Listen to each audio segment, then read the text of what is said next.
сейчас вспомнил одну историю. Гуляем сейчас с Нордом по таким диким местам, и он увидел орелика. И так в воздухе висит, и, значит, он все глаза так смотрит, ему интересно. Вспомнил историю. Когда-то, несколько лет назад, ой, давно, наверное, это было, лет, наверное, 10 назад это было.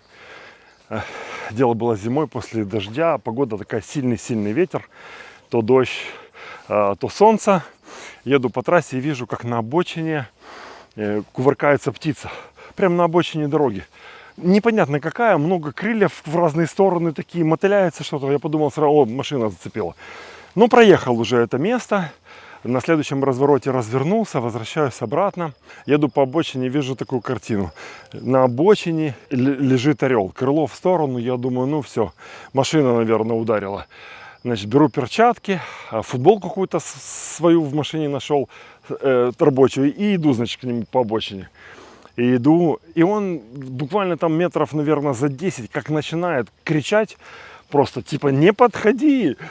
И я смотрю, думаю, что-то не то. Обычно птица раненая пытается встать. А тут он как давай шуметь, я думаю, что такое? Я начинаю замедлять шаги потихонечку, иду медленнее к нему подхожу, понять, что происходит. Ну, во-первых, я не хочу, чтобы он сейчас выбежал на дорогу, вылетел на дорогу, потому что движение рядом сильное. Иду потихоньку, вдруг вижу, он приподнимает крыло, а под ним какой-то грызун, какой-то суслик. В общем, он суслика поймал. И вот то, что он там кувыркался на обочине, это вот он его пытался там прихватить, видно, получше. Я подошел поближе, он его взял и улетел. Суслик такой не маленький, по сравнению даже с ореликом. И потом еду и думаю, как-то странно у него крыло было в сторону. А потом до меня дошло. Сильный ветер был, и чтобы его не сносило, он крыло поставил, как бы так, упер его в асфальт, чтобы его прижимало к земле, а не сносило по дороге. Вот поэтому было такое впечатление, что как будто у него крыло сломано. Но на самом деле нет. В общем, такая вот была история. Чуть не лишил орелика его завтрака. А, кстати, знаете, что это за деревья, около которых мы идем? Я вам сейчас покажу. Вот. Нашел. Смотрите, что это. Узнаете? Это авокадо. Вот и сколько. Они еще не спелые. Вот какие. Пока еще маленькие. А это Норд. Ищет добычу. Ищет кого поймать. Норд. Привет, волчонок. Подожди, ну не уходи ты. Скажи здрасте всем. Здрасте. Что такое? Что такое? Я живу в небольшом городке, и у меня так получается, что если я выхожу за город, я могу пройти через поля. У меня за городом начинаются поля, потом такой дикий лесок. И, в принципе, все ближе лежащие города, они очень маленькие, поэтому я могу пройти, практически не заходя в город, идти по такой дикой местности, ну, полудикой местности. Поэтому мы с Нордом уходили так километров на 20 от дома, практически не заходя в город.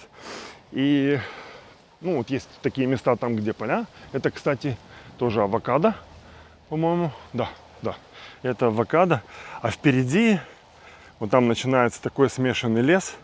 Там дальше. Это Норд, а это лес. И он идет до следующего города. И когда-то я оттуда вытаскивал дикобразика, подростка, раненого дикобразика со стороны города, со стороны этого маленького городка. Обязательно когда-то расскажу эту историю про этого колючего малыша, про наши поиски. Был без Норда, ехал специально с дикобразиком. Ну, расскажу как-нибудь эту историю. Обязательно. Вообще здесь очень много живности, и Норд постоянно что-то мне находит по дороге. Ну, как находит? Он показывает там какие-то норы. Очень любит он эти места дикие. И я стараюсь водить его в те места, в которых он не был никогда. Ну и сам люблю ходить по разным таким местам, полудиким. Там нет людей и много зверей разного. Что-то унюхал в полях. Так идет, потом опа, в поле. И начинает какую-то норку вынюхивать.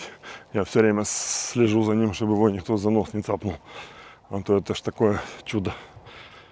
Везде свой нос должен засунуть. В общем, идем дальше. Продолжение следует. Наш поход закончился очень хорошо. Мы прошли 8 километров, позвонили Вике, она приехала, нас забрала домой. Был очень хороший день. Тебе жарко, малыш? Нашли скамеечку в тенечке, сидим, отдыхаем. Сейчас скоро за нами Вика приедет и поедем домой. Она поедет нас забирать. Мы обычно назад не возвращаемся, идем вперед, куда дойдем, пока силы есть. Потом послали сообщение с точкой, где я нахожусь, где мы находимся с Нордом, она приезжает нас забирать. Так примерно это происходит. Вот помнишь?